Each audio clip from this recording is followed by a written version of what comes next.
Before we jump into that, some comments from Steph Curry have emerged. And evidently, these comments are actually from last year. Now, just in the very video I did earlier, once again, I pulled out the fact that I think Caitlin Clark is half Steph Curry, other half Larry Bird. All right. Larry Bird was a superb three-point shooter and passer. Steph Curry, as we know. Back when the WNBA rolled out its decision to put a handful of preseason matchups on national screens, it was actually seen as one of the smarter moves the league had made in a while. The whole point was pretty straightforward: get more eyeballs on the sport before the regular season even kicked off, and do it without making people dig through a dozen different apps and services just to watch a game. For the first time ever, more than one exhibition matchup was going to land on national television, and 14 out of 15 of the remaining preseason contests were made available through the WNBA League Pass app as part of a free trial window. Only one game was kept exclusive to ESPN. And passer, Steph Curry, as we know, shoot the lights out from three-point range. Let's check this out right here. You've been very complimentary in the past about Caitlin Clark. She's on the verge of breaking the scoring record. I mean, do you see any comparisons in the way like she shoots to your people compared to the way you two shoot? Do you see anything? I saw somebody break down the release time, which was pretty much identical to mine, and then her just confidence. You can't help but watch me. It was a real shift in how the league was thinking about accessibility, and most people saw it as a step in the right direction. Whether or not it was enough of a step was a different conversation entirely. Around the same stretch of time, some older clips of Steph Curry talking about Caitlin Clark started making the rounds again. The comments had actually been made the year before, but they resurfaced and got a fresh wave of attention. When she plays, where she's shooting from, the range, the confidence, the flair, like she's a performer. It's crazy though, just because her shot it's like that. It's at that level. But if you really watch, like her floor game is as impressive. So it's kind of the total package. And her being the friends of breaking that record. And Curry had been asked straight up whether he saw any similarities between the way Clark shoots and the way he does. His answer was pretty clear. He had watched someone put together a breakdown of her shooting release, and the timing on it was basically the same as his own. That is not a small thing to hear from one of the most lethal shooters the game has ever seen, but Curry did not stop at just the shot. Her being the friends of breaking that record, and the amount of attention that she has gained over the course of these last couple of years. Every building she goes into, there's a different energy. Like, it's great for her, great for women's basketball. Okay, so right there, that's interesting. Her release time is identical to mine. We just watched a video earlier on this channel where Angel Reese was shooting threes from the corner. He talked about how she carried herself on the court, the confidence she played with, the spots she was willing to shoot from, the energy she brought every single time. He called her a performer, someone you just cannot look away from when she has the ball. He also pointed out that her floor game, the way she moved without the ball and made plays for others, was just as impressive as the shooting itself. The whole package, he said, was what set her apart from everyone else at that level. Threes from the corner, why I don't know. She's a 6-foot forward. But nonetheless, she's shooting threes from the corner, and one of the flaws is the release time is sloth-like. Notice what I did there, but still, it's not going to work during a game, okay? And one of Caitlin Clark, obviously one of her big gifts is the ability to just come down the court and all of a sudden, boom, pull up, bam, let it go, shoot it. The Clark and Curry comparison actually fit into a wider conversation that had been floating around for a while. Some people had started drawing lines between Clark's game and the styles of both Curry and Larry Bird, being known for his ability to hit from deep and pass the ball at a high level. Curry for the same kind of pure shooting range and confidence from beyond the arc. Clark seemed to pull a little bit from both of them, which was a big part of why she stood out so much from the rest of the field. The Curry comments also ended up right next to some footage of Angel Reese attempting three-pointers from the corner. Pull up, bam, let it go. Shoot it, let it go. Very, very quick release, and of course she can hit at a high percentage with that release. So I saw these comments in this video, and I wanted to play it because I thought it was very interesting. Now, the WNBA's television landscape continues to shift.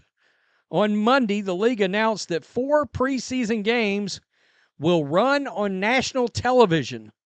The first time in league history that multiple... Reese is a 6'4" forward, so shooting from that range was already a bit of an unusual choice for her. On top of that, her release on those shots was painfully slow enough that it was obvious it would not hold up against real game speed defenders.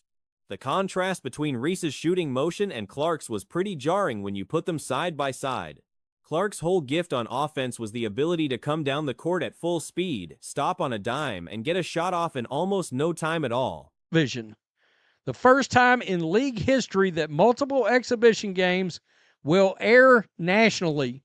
14 of the 15 preseason games will also be broadcast on WNBA League Pass, with the lone exception airing only on ESPN. The wider accessibility of the entire preseason schedule is another milestone moment for the league. The games airing on League Pass will air as part of a free preview being offered by the app. The Athletic... She could do it cleanly and still hit at a solid rate, which is a combination that very few players at any level have ever managed to pull off. On the television side of things, the specific schedule that got laid out was pretty packed. The Indiana Fever were set to open things up on May 3rd against the Washington Mystics, with that game airing on NBA TV. The following day, May 4th, the Fever were slated to take on the Brazilian national team in an exhibition that was going to run on ESPN. That one had already been announced beforehand and was the most anticipated of the bunch. Offered by the app. The Athletic previously reported that Indiana Fever's exhibition against the Brazilian national team on May 4th would air on ESPN. Caitlin Clark, Aaliyah Boston, and the rest of the Fever will also be on national television via NBA TV on May 3rd. For their preseason opener against the Washington Mystics. Lucy Olson might get some time in that game. Being a preseason game, maybe, just maybe. There was also talk that rookie Lucy Olson might actually get some court time during one of these preseason contests, which raised the possibility of Clark and Olson sharing the floor at the same time. That alone had people paying close attention. Meanwhile, newly drafted Dallas Wings guard Paige Beckers was scheduled to make her first appearance on May 2nd, going up against the Las Vegas Aces in a game set to air on ION. ION was a solid option for viewers because it was available completely free both through the Roku app and through a basic over-the-air antenna, meaning anyone with a digital antenna at home could pick it up without paying for anything. Now, there has been back channels discussions about Caitlin Clark participating in the NBA All-Star Game.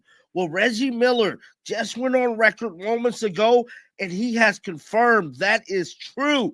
Caitlin Clark, and she's not coming alone, Sabrina Ionescu as well, will be taking part in this year's All-Star Game along with Steph Curry and Klay Thompson. Now, the two Splash Brothers is currently broken up, but it looked like that is not stopping them for possibly teaming up together. That same evening over at LSU, the Chicago Sky were playing the Brazilian national team in what was being billed as a sort of homecoming game, particularly for Haley Van Lith. Angel Reese was also expected to play in that one. Both matchups were on ION, making it a double feature for anyone who wanted to sit down and watch back-to-back.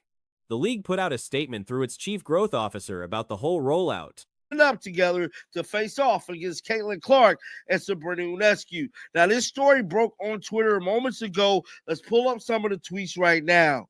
You guys just seen from this tweet right here, someone stated, did Reggie Miller just leak the All-Star Game Saturday shootout playing Sabrina Ionescu and Caitlin Clark versus Steph Curry?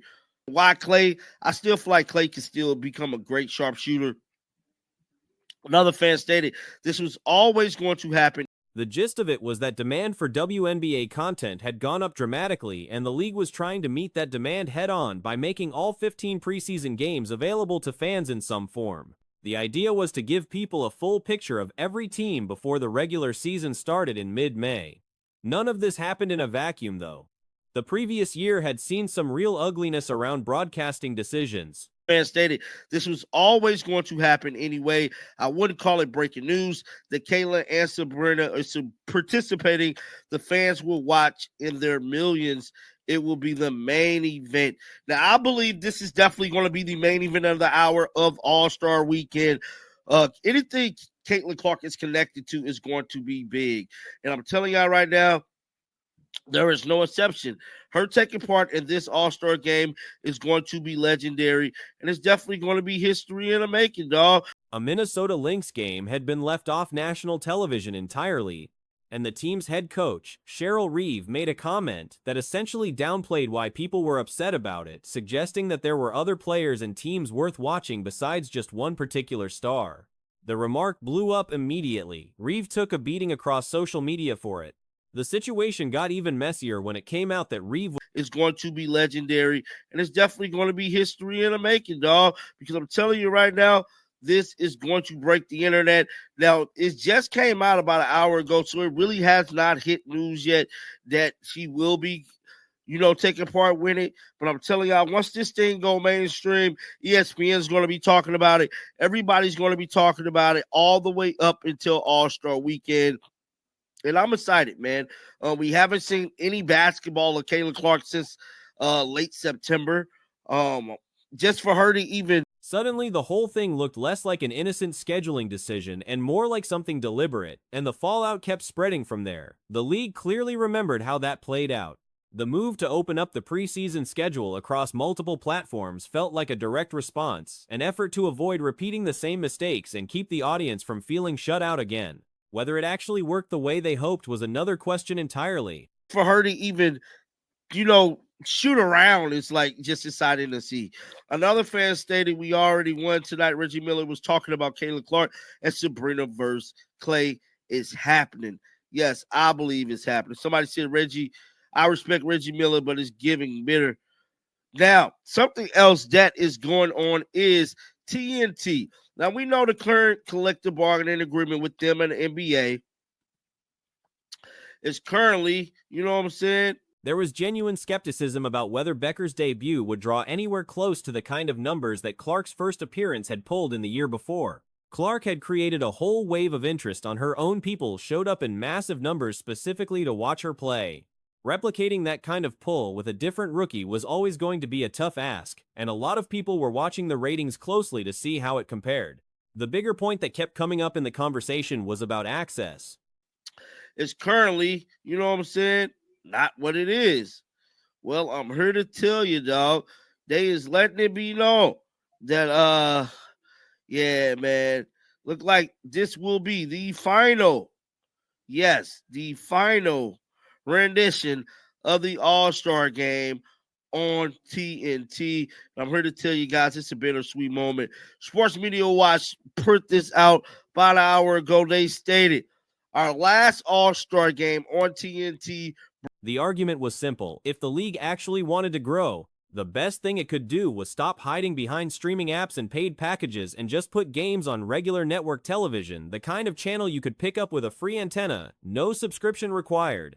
That would remove every barrier between a casual fan and the product. Everything else, the apps, the previews, the cable deal, still required someone to go out of their way and look for it. Or ago, they stated, our last All-Star game on TNT, Brian Anderson notes on air, you don't get a ton of on-air acknowledgments, but that a network is losing its rights. Now, somebody said NBC has it next year. Sports Media Watch stated, yes, next year and every year through 2036. Also, the MLK Day games will be on NBC and Peacock. Caitlin Clark is headed to the NBA. She will be taking part in this year's All-Star. Free over-the-air broadcasting would put the games right in front of people without them having to do anything at all. That idea kept floating around as the real solution to the league's viewership problem, even as the WNBA took its smaller steps forward in the meantime. Back when all of this was still unfolding, one of the bigger pieces of news to drop was the confirmation that Caitlin Clark was actually going to be part of the NBA All-Star Weekend festivities. Year's All-Star Game three-point contest. Moving on to another story that is her teammate, Kelsey Mitchell. She was cored by the Indiana Fever. And a lot of folks are still wondering, is she staying? Is she going? I thought it'd be great to check out her exiting interview just to kind of let us know how her mindset was going into this offseason. So I feel like this would be a good time to rewatch that and just, catch up on it, and just this could kind of give us an idea whether she's going to stay or go. But with all Reggie Miller was the one who basically let it slip, going on record and making it clear that Clark and Sabrina Ionescu were both going to step into the three-point contest alongside Steph Curry and Klay Thompson. The idea of the two former Splash brothers linking back up caught a lot of attention on its own, but throwing Clark and Ionescu into the mix made the whole thing blow up even more. Once the news started circulating on social media, people were all over it.